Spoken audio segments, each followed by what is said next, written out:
Hii siku ni siku nzuri sana na nifurahisha sana mimi. Una mpenzi? Nina mpenzi. Mimi leo leo ni kukesha. Leo ni mapenzi ya sana. Leo yani ni kuzidisha moto moto. Utamwambiaje mwa ukimwona? I love you baby. Saint Valentin ndayakira neza.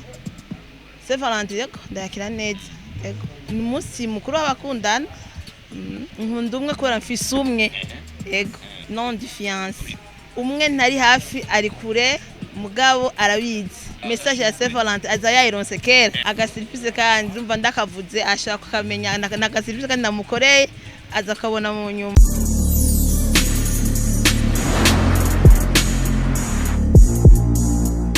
Bonjour mesdames, messieurs, les fans de Buja Flavor. This is Buja Hit TV, the #1 channel of this industry, Buja Flavor. Chaki nyamakuru chama kibaza na bishasha muvuga muri industry Buja Flavor. Nkuko tuma tubikoreka dukengurukira Imana, dusubira dukengurira na mwebwe abakunzi bacu tubifuriza Happy Valentine Day. Turi kumwe na Patrick Pajo. Pajo waramutse Pajo. Yes, Happy Valentine Day kwa bakunzi mwese mukundana abantu bose bari kurikana Buja Hit TV. Mufise abakunzi, abapapa n'abamama mukundana mumeze bien. Abasheri shushu mwikundanira meze ya fiancé mwifuza kuzokubaka uno munsi w'itariki 14 uzukwezi kwa kabiri umwaka 2020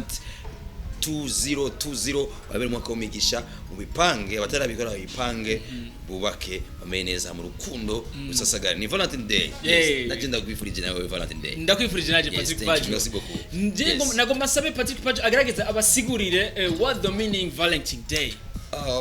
Valentine canke Valentin umuntu ni umupatiri umuprêtre yari umuprêtre w'umuromani niwe yahezagira abantu bashaka kubaka ariko ico gihe yabahezagira mu misho ari tegeko ryabuza umwami w'ico gihe mu baromani yabuza ko bahezagira abashaka kubaka rero we Valentin do Terni yava ahantu bita Terni wewe mu myaka y'igihumbi kimwe n'amajana 3 duga yarahezagira abubatse abashaka kubakana Kristo imbere y'Imana ko bagaragaza urukundo rwabo bafitaniye rero umupapa w'ico gihe yitwa Alexandre wa gatandatu niwe yafashe ingingo yo kubuza ko bahezagira abantu ko bashaka ko imisore baja kugwana ku rugamba ati bubatse boce baguma imbere y'abagore babo bakitaho urugo bakibagira urugamba cyane bari ku rugamba guma bibumvira gusa abagore babo basize muhira rero hari abagenda ku rugamba ntibubake ko bavuga ati nitubaka baratwica hari itegeko ribuza kubaka kugira mariage kubahezagira abubakanye baratwica hariho itegeko riza kutubuza n'umupatiri yubahutse kubikora baramwica rero Valentin wewe aca abahezagira mu misho imisore yaraza akayihezagira ikaja ku rugamba isize imiryango naho tuge twopfa turasize abagore turasize muhira umuryango canke ugasanga basize banateye inda abagore babo bakavuga ati tuzopfa hariho umusubirizi héritier samuragwa azovuka twe twarapfuye ntaco rero uko kuntu rero uyo Valentin yabikora niyo haje kuvamwo ubweranda bwiwe mu nyuma uyu mupapa amaze kuva ku bupapa haje undi mupapa byagira kurikana papa baje bakurikana ari benshi niyo yaje kuba martyr kuba nk'incungu rero baca bamushira kuri list y'aberanda aca basa Valentin rero uyu mupatiri Valentin nuko yabaye aba umweranda muri Ecclesia Katolika wisanzwe le 14 février no munsi wo kwibuka umweranda Valentine ko yahezagira abantu bashaka kubakana Kristo imbere y'Imana bahuje n'urukundo bari bafitaniye naho bagiye gutandukana bitutse no kuja kugwanira igihugu ariko yabahezagiye rero naho byavuye munyuma rero mu Bwongereza byarakuze cyane biba umunsi kuhimbaza urukundo abantu bafitaniye uratangura urakura mu Bwongereza uja muri Amerika mu kinjana ca 15 muri Estados Unis d'America barahimbaza ariko muri Estados Unis d'America byaci biba urudandazwa commercial umva ko byavuye mu kinjana ca 13 gushika mu kinjana ca 15 umva imyaka amajana 2 kugira ngo bive mu ba Roman bije muri Angleterre bice biva muri Angleterre bije muri Leta Zunze Amerika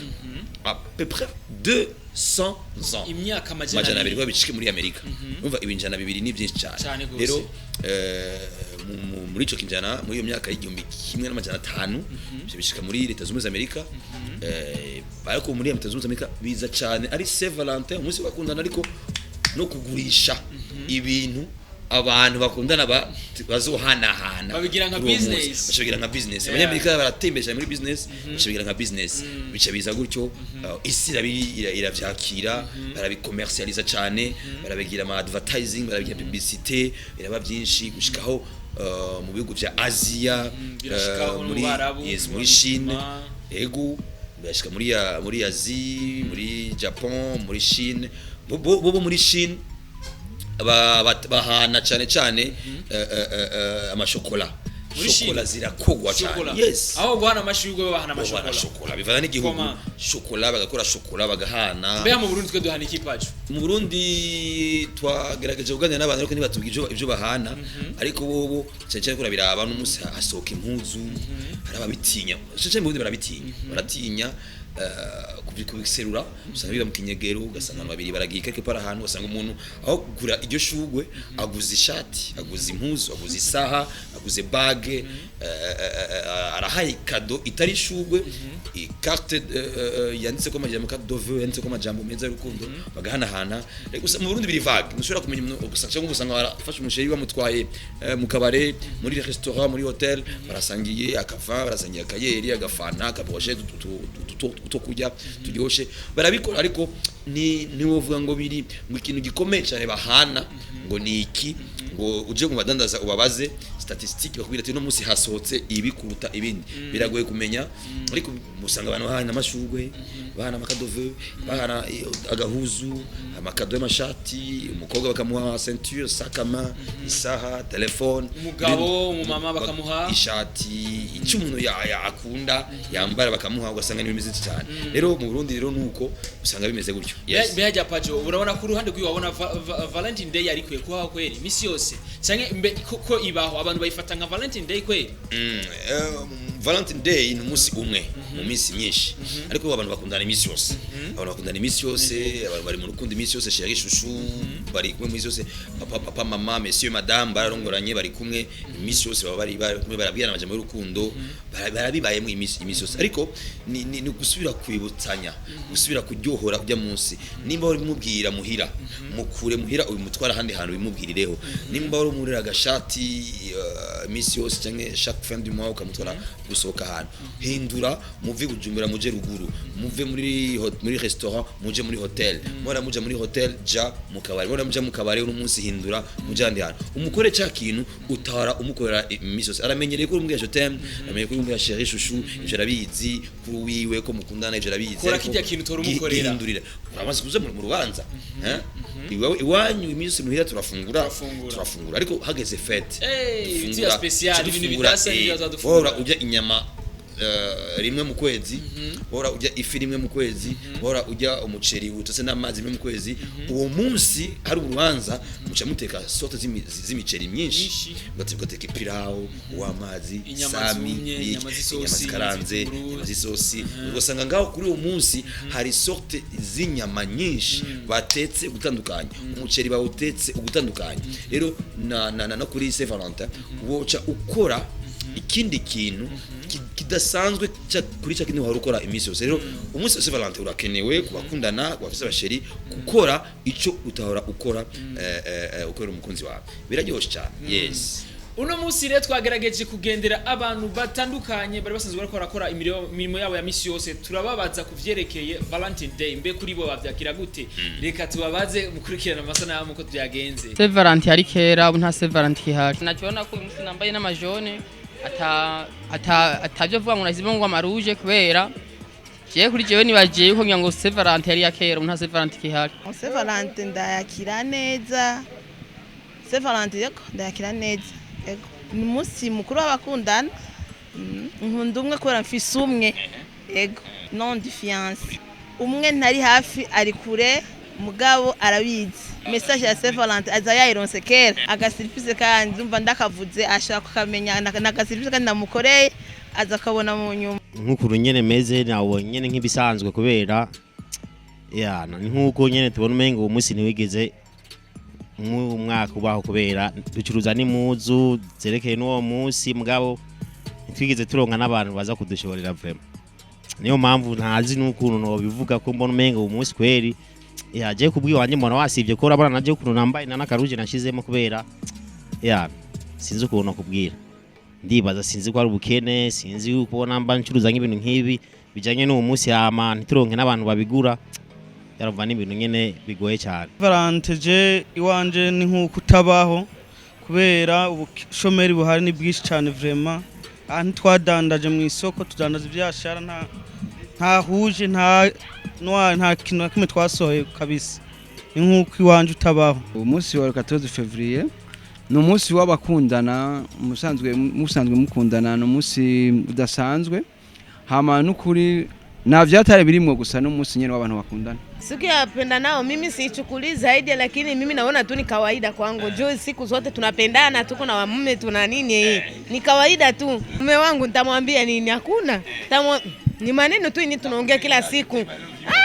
Hivi vitu vya zamani ni vya watoto wadogo. Hii siku ni siku nzuri sana na nifurahisha sana mimi. Una mpenzi? Nina mpenzi. Mimi leo bwana, leo ni kukesha.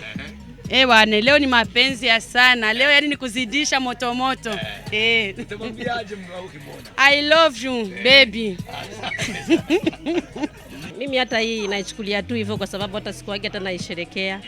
Naichukua tu hivyo tu. Turabonye ko umunsi mukuru wahindutse business uko bivuze. Mwe kuzino umunsi abantu batangwe kwitahura. Uko myaka igenda ariko baratahura Saint Valentin n'igiki. So ego ndabona ko ari akarusho. Nka jewe kuri jewe sino kubwira ko je kuvya bakundana sino birandirako kuko turiko turavuga gukundana twaje dusubira inyuma kwaza bumva ngo barabeshana hano. So je no vuga ati uno musi wa uno musi na wahindutse nko business baratembereza amashugwe hagiye bakagura umuntu aritegura kugura gahutswa Saint Valentin umuntu eje twariko turabona abantu baza kugura amakado abantu bakundanye ngabo je mbara ko ari business bro. Nkuko mwabibonye rero mwabonye ari abantu benshi batandukanye bagerageje gusigura uko babona Valentine Day ku ruhande rwawo mbe page wayo byakiriye gute. Aba bantu umwe wese urumva ko abadandaza batandukanye abakommerce badandaza impuzu bamwe bavuga ko impuzu no mwaka zitasohotse bataronse bazigura kuko ubukene babona ko ari ubukene. Wabonye ko n'abandi bavuze bati uno munsi ntibaziguze ariko baziguze mu misi iheze kuvuga ko turi kuwa gatanu kuva ku munsi wa kane wa gatatu wa kabiri wa mbere zarasohotse kuri bamwe barishima bararyohewe ko imizo muzi bidandazwa byasotse. Urabona ko bano muri misando kwa furi bari ko rasuka nabo bavuga bati twebwe baraje barisukisha ariko no munsi tubaza ko no munsi bataje uko bamaze kwisukisha bamwe hama turashima bafite n'izindi commande bazosuka babananye basuka kandi bo bavuga ati twebwe umunsi wa Saint Valentin no munsi naho atakarutse kaboneka cyane baronse no munsi misi yeze barakaronse twebwe baragiza kujyego n'abasheri babo. Urabona ko nk'uyu mama avuga ati turaza kugenda n'umugabo wanje muri 565 kujyoherwa turyoherwe aramubira amajambo aravuze ati je t'aime mon amour no bavuze ati ngo musi batakuja kukesha batakesha mu rukundo barugongereze yo gusubirije waraberekana hagati yabo. Urumva ibaza kukesha baryoherwe we n'umusheri urako ari n'undi mu system izenze cyane ari muri Kenny Fashion hasubira ati wewe yarasohoye ibintu kandi yarahano aza gusohokera kuri wewe Saint Valentin nziza mukunzi we si hari yamaze kumwandikira kuva mu gatondo ariko ari akanu yamuteguriye baraza kumuha surprise. Umva ko byose byerekana ko Saint Valentin abantu bayakira neza n'abadandaza bakayitegurira neza nk'abadandaza bayakira neza nko kuri bo kandi particulièrement n'abatari kwa badandaza barayifeta bavuye ku kazi baraza kugenda kwifeta. Rero urumva ko hariho bamwe bavuga ati kuri bo naco maze n'umusi ariko nabandi bakavuga ati bararyohewe bivana rero n'umuntu kwa wakira Beni. Ego twagane byinshi na Pajo ariko nakabazo kamwe nkunda kwibaza Pajo ni couleur de jour bakunda gukoresha rouge noir kubera iki none Pajo? ego kenshi bavuga ko rouge noir rouge yerekana urukundo yerekana ibara ryiza y'urukundo iyo umuntu yambaye rouge umuntu wabonye wo kuva amaraso arababara aragira impuhwe kwiki bindasha ababaye kwiki yakomeretse bashaka kuzana ingugano yo kugufata amuvura gufata neza yerekana urukundo agufitiye ko yabonye ryabara giriko iraseseka itari guseseka y'amaraso yo raseseka atari guseseka ashaka guprotege gukingira kugira ngo umererwe neza yerekana urukundo agufitiye akwitayeho rero iryo bara riba rikomeye cyane ibara ryera barakunda no kurikoresha ibara ry'amahoro nibara ryerekana ko umuntu ari amahoro ameze neza ari mu amigirabura nacyo irabura ni ribi ariko bijanye n'urukundo urumva ko rica ridomina igira urukundo yica yiza riri hejuru biba bishaka concordana nous sommes des humains urabona turabantu urumva niza ko bambara amabara kumbure bibafasha kandi akunda ariko kenshi ayo mabara gusa bivuze n'ubudandazo business bashobora kuba umuntu agukunda akagutwara ahantu mutambaye ayo mabara